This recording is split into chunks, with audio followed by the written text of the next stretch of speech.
I'm Johnny Mac with your daily comedy news. Jimmy Fallon's writers, I know I'm obsessed with this. I talk about this every day. They've been on such a good run. What the hell happened? Listen to these 4 jokes. He must have like the good writers and the hacks were working the other day. Fallon, if you don't know Jonathan Swan, he's an Australian reporter, which is fun because we got to see a Trump interview go down the drain in the opposite direction. It's hacky. Fallon, the interview was such a disaster, at one point FEMA showed up and wrapped Trump in a foil blanket. Yeah? Fallon, that's right. The interview was on HBO, which is why beforehand they showed this graphic: adults content, child language, brief stupidity. Those aren't good, Jimmy. Sorry, man. Seth Meyers said in a new interview, President Trump said the coronavirus pandemic is, quote, under control as much as you can control it.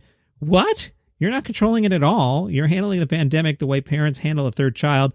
Gotta get tired eventually. Just turn the TV up.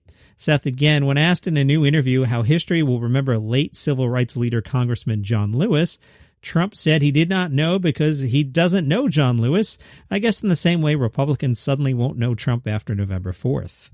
From The Hollywood Reporter, Who's the Boss? In development to come back as a sequel. Yes, Alyssa Milano and Tony Danza are expected to return. The new take on the show, which is in the early stages of development, will follow Samantha's life as a single mother who's now living in the same house where the original was set, and her relationship with her dad, who's now retired. Judith Light and Danny Pintaro are not yet attached to the new project, but they might be brought on board. The 5th member of the core cast, Katherine Hellman, died in 2019. No writer yet. And like I say around my house, you'll watch.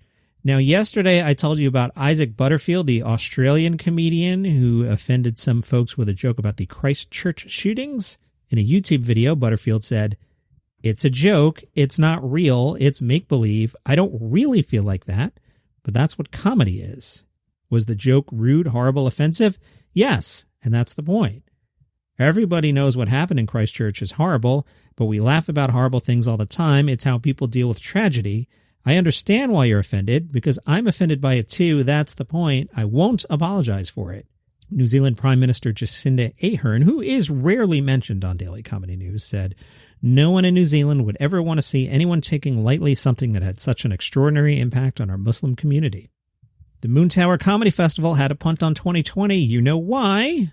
Well, they're going to be back in 2021. They're going to try 2 festivals. The 2020 festival, which was their 9th annual, will be moved to spring 2021 and will feature 3 weekends of headlining comedy. Some of the names for the 9th annual Moontower Comedy Festival: Nikki Glazer, Nick Kroll, Maria Bamford, Middleditch and Schwartz, Todd Barry, and more. So if you want to see Glazer, Chris Fleming, and Todd Barry, that's in April.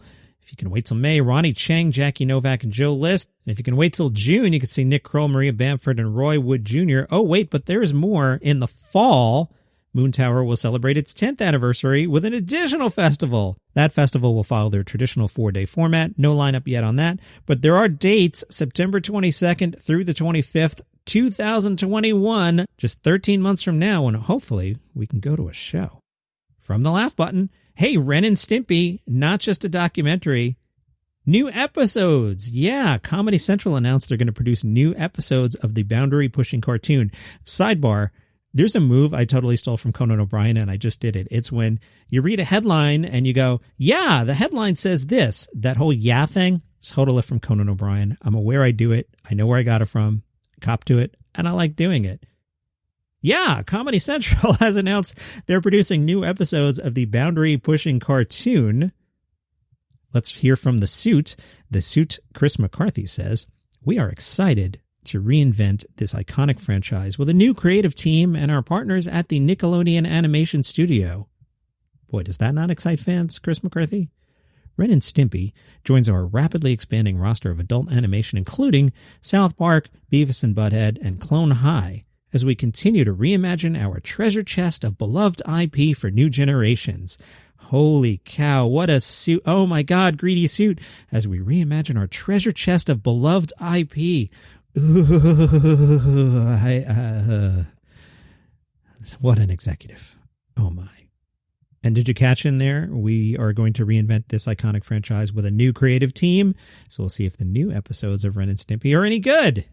All right, the interweb are buzzing about Sam Jay. The New York Times wrote about Sam Jay's special 3 in the Morning, which premiered Tuesday on Netflix. I have not yet watched it as I record this episode of Daily Comedy News. It was filmed on February 22nd, as the Times says, pointedly tried to dig into the big issues of the day, but inevitably it suddenly looks less topical since she doesn't address the virus, the death of George Floyd, or any protests. The interviewer asked if this bothered her, and Jay said, "I hope my special doesn't come out and people think as a black person, I just chose not to speak on this." Vulture reviewed the special, and they wrote, "Do not mistake my praise for Jay's boldness as a disregard for her craft. None of 3 in the Morning would exist if she weren't so happy to walk onto a stage and poke at all the things that are uncomfortable to poke. But none of the special would work if it hadn't been so painstakingly built this way either. Her storytelling and timing chops are most obviously on display in the running/returning story about traveling with her girlfriend. It's exactly the kind of joke that's dialed in so tightly that it manages to come off as loose. And yeah, there are bits of the hour that don't hang together quite as well, a few transitions that could have been tied down more firmly. They're tiny, though, in the larger scheme of things, and all 3 in the Morning is so funny and smart and well done, full of bluster, pride, and insight. I would have happily hung around to listen to Jay sneer and smirk and wink and scoff her way through another hour. Wow, that's pretty strong. I will check that out. I saw this one about Toronto-based comedian Marcel St. Pierre, primarily known as an improviser, but apparently back in 2003, he put together a, quote, dream team of some of the Toronto's best and put together an album of sketch comedy. That album was called Got a Dime. It was immediately hailed as filled with treasures by Now Magazine's Glenn Sumi. The original 26-track CD has long been out of print and was only made available as a physical copy to the audience members over the epic 3-night opening release shows held at the Second City's Tim Slim's Playhouse in October 2003. The album was never meant for wide release. It was actually a demo to pitch for an ensemble radio show to the CBC. Meetings were held, but in the end, it was not meant to be. Well, the album has been dusted off wall and couch, now available wherever you get your streaming comedy. So that's something random to check out. From blogto.com, let's keep talking Toronto. Tonight, the beloved Comedy Bar reopens to the public. That is a good club. I've actually been there when I went to visit Toronto as part of the Toronto Comedy Festival. I'm making it sound like I was part of the Toronto Comedy Festival. No, I was covering the Toronto Comedy Festival, which was in Toronto, which is why I was there, which is how I found myself at the Comedy Bar, which is a good club. The spokesperson for the Comedy Bar says, "A big part of the Comedy Bar experience was coming down those steps on the weekend and entering a bustling room with people going in and out of the showrooms and freely congregating around the tables in the bar. We've had to change the customer journey entirely in order to safely accommodate our guests while protecting our staff. Now we've made the switch to table service only as required. Upon arrival, visitors will be required to check in outside the front door, where staff will ensure that masks are being worn and screening questions will be asked. Customers will then proceed to the box office, where tickets will either be validated or purchased and contact tracing information will be recorded. After checking in, the visitors will be escorted to their table in the showroom, where drink orders can be placed and paid for using brand new software. The 8 o'clock show tonight, Bedroom Antics. The 10 o'clock show, Naughty and Nice. Got another show for you tonight. Well Read. They'll go on live for their first online show at 9 p.m. Quarantine Comedy. Tickets cost $15. You can find those at rushtix.com.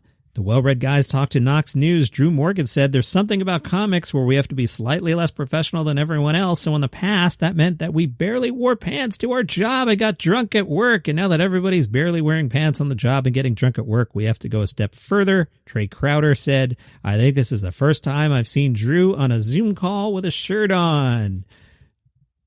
Quarantine Comedy.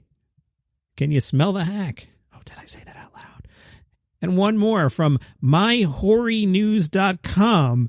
Oh, I have so many jokes because the first time I read that, I read it as myhornynews.com, which is a totally different website I go to for a totally different podcast.